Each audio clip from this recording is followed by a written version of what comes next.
Power star Pawan Kalyan ఈరోజు ఉప్పాడ తీర ప్రాంతంలో మత్స్యకారులకు ఒక భరోసా ఇచ్చాడు.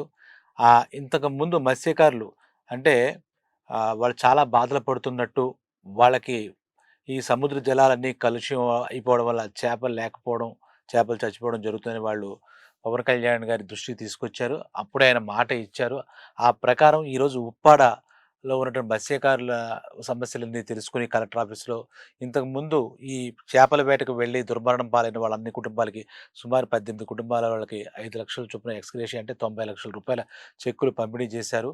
అక్కడ అలాగే అధికారులతోనూ, మత్స్యకారులు ఎవరైతే ఆందోళన చేస్తున్నారో వాళ్ళందరితోనూ కూడా ఆయన సమావేశమయ్యారు. అయితే తర్వాత బహిరంగ సభ జరిగినప్పుడు మత్స్యకారులందరినీ ఉద్దేశించి వాళ్ళు మేము ప్రత్యేకించి చూస్తున్నాం. ఈ సముద్ర జలాలు కాలుష్యం అవ్వకుండా ఏం చేయాలో చేస్తామని భరోసా ఇవ్వడమే కాకుండా ఇప్పుడు చూస్తే కనుక ఉప్పాడలో 7,193 అధికారికంగా మత్స్యకారులు చేపల వేట జీవనోపాధిగా, జీవనాధారంగా జీవిస్తున్నారు.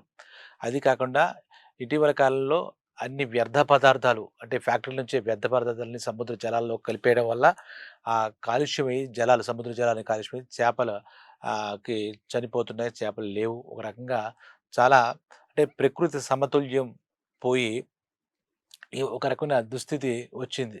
మత్స్యకారుల జీవనోపాధికే భంగం వాటిల్లే పరిస్థితి వచ్చింది. తర్వాత ఈ ఈ బాధలన్నీ తెలుసుకొని తన సొంత బాధగా భావించి దీనికి ఏం చేయాలి అనేది ఇంతకుముందు కూడా అధికారులతో కలెక్టర్ ఆఫీస్‌లో ఆయన చేయడం.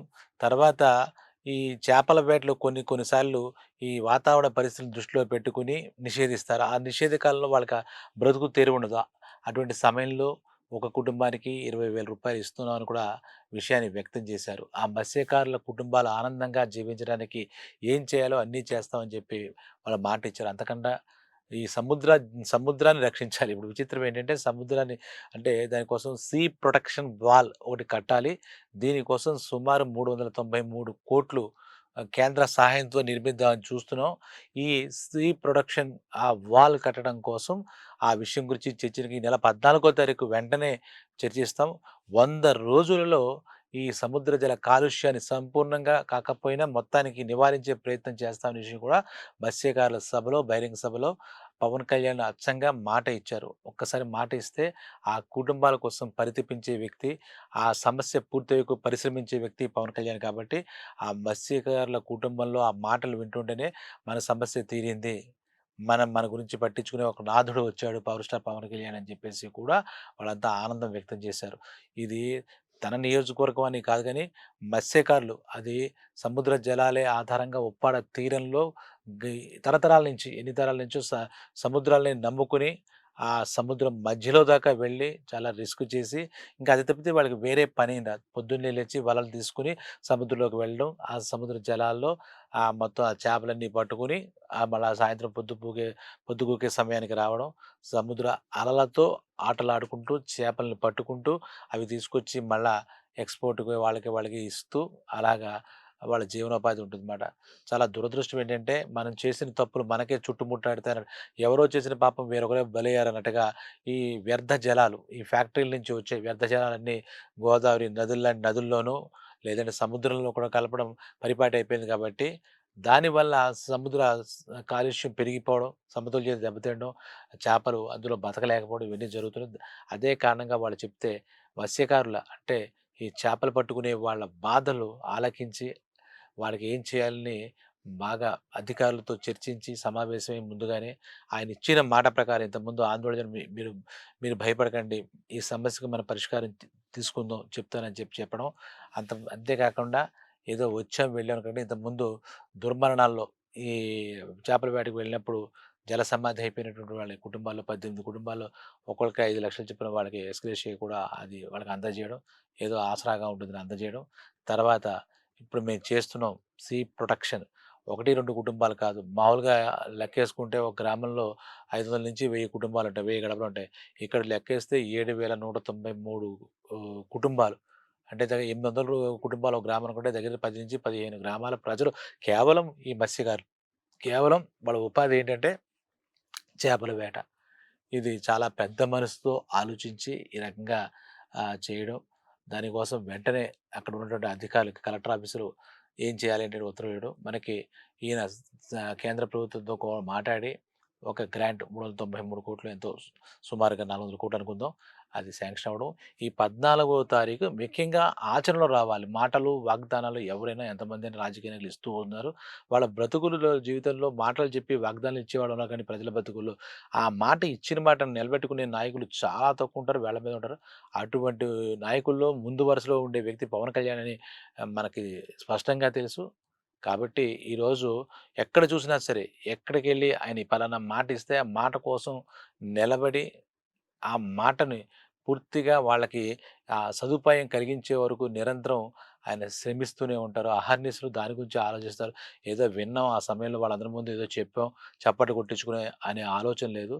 ప్రజా పాలన, ప్రజల సౌకర్యం, ప్రజల క్షేమం, ప్రజల సంక్షేమమే పరమావధిగా రాజకీయాల్లోకి వచ్చినటువంటి వ్యక్తి. వాళ్ళకి ఏదో అయిపోయింది విన్నాం, మనకెందుకులే అనే నాయకుడు కాదు. కాబట్టే పిఠాపురం నియోజకవర్గం తన నియోజకవర్గంలోనే ఆ తీర ప్రాంతం ఉప్పాడ తీర ప్రాంతంలో ఆయన వెళ్ళడం, ఈ ముఖ్యంగా ఆ ప్రకృతి సమతుల్యం కోసం ఆయన పరితపిస్తుంటారు. పర్యావరణం బాగుండాలంటే కాలుష్యం మెయిన్. ఈ ఈ కాలుష్యం విషయంలో అది సముద్ర జలాలు కావచ్చు, నదీ జలాలు కావచ్చు, బయట వాతావరణ కాలుష్యం కావచ్చు, ఏ కాలుష్యం అయినా సరే మనం ఇప్పుడే మొట్టమొదటే నివారించకపోతే అది పెనుభూతంగా మారుతుంది. ఆ విషయంలో బాగా శోధించి, పరిశోధించి, పరిశీలించి ఆయన ఈ కాలుష్య నివారణ కూడా, పర్యావరణ పరిరక్షణ కూడా నడుం కట్టారు కాబట్టి, ఇప్పుడు మత్స్యకారుల కుటుంబాల్లో వాళ్ళకి ఒక ఆశా దీపం వెలిగించినట్టే. కాబట్టి వాళ్ళకి కావాల్సిన సదుపాయాలు ఇవ్వడం. ఇప్పుడు మనన్నట్టుగా ఆ సీ ప్రొటెక్షన్ వాల్, ఆ సీ ప్రొటెక్షన్ వాల్ త్వరలోనే కట్టడం. 100 రోజుల్లో మన సముద్ర జల కాలుష్యం తగ్గేటట్టుగా తగు నివారణ చర్యలన్నీ తెలియజేస్తూ అధికారులతో కలిసి మెలిసి ఏదో చేసామన్నట్టు కాకుండా మత్స్యకారులందరికీ మాట ఇచ్చి వాళ్ళకి ఒక భరోసాగా నిలిచి ఆయన ఈరోజు ఆ మత్స్యకారుల కుటుంబాల్లో ఒక కొత్త ఆశ, నూతన ఆశ కల్పించి వచ్చారు. Hats off to Pawan Kalyan.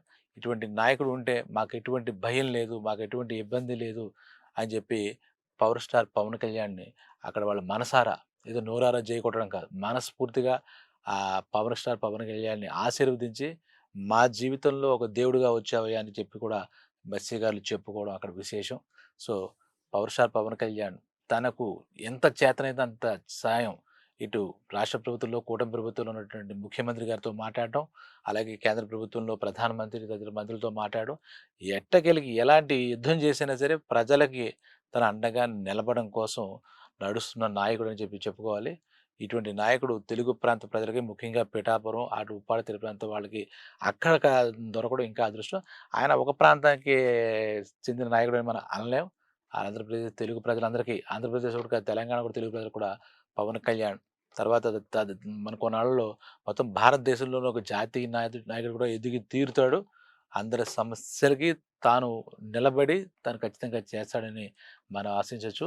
So, power star Pawan Kalyan ఈ రకంగానే ముందుకు వెళ్ళి ప్రజా సంక్షేమంగా, జననాయకుడిగా ఈ ఈ క్రమంలోనే వెళ్ళాలని మనస్ఫూర్తిగా ఆశిద్దాం.